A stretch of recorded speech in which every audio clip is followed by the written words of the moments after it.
সকাল হতেই পরিচর্যার জন্য খামার থেকে এক এক করে বের করা হচ্ছে বড় আকারের গরু। এদের নামে রয়েছে বৈচিত্র্য। কোনোটির নাম বাহাদুর, কোনোটি কালামানিক, আবার কোনোটির নাম সুলতান।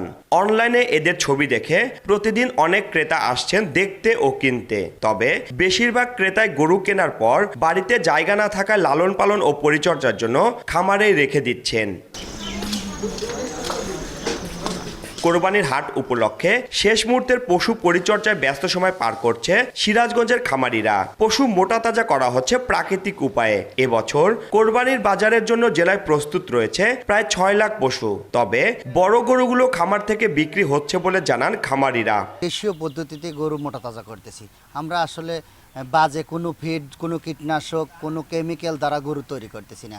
আমাদের কাঁচা ঘাস আছে, আর ভুসি, ছোলার ভুসি আছে, গমের ভুসি, আপনার মুসুরের ভুসি আছে, অ্যাঙ্কার আছে, আবার এই যে ভুট্টো আছে। ভুট্টো তো এখন পর্যাপ্ত পরিমাণ পাওয়া যায়।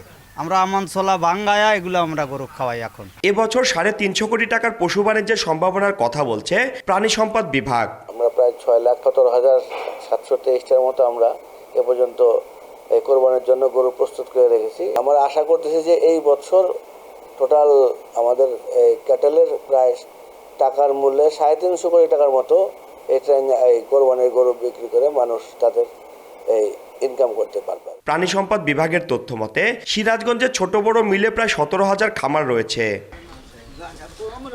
রিঙ্কু কুন্ডু, সময় সংবাদ, সিরাজগঞ্জ।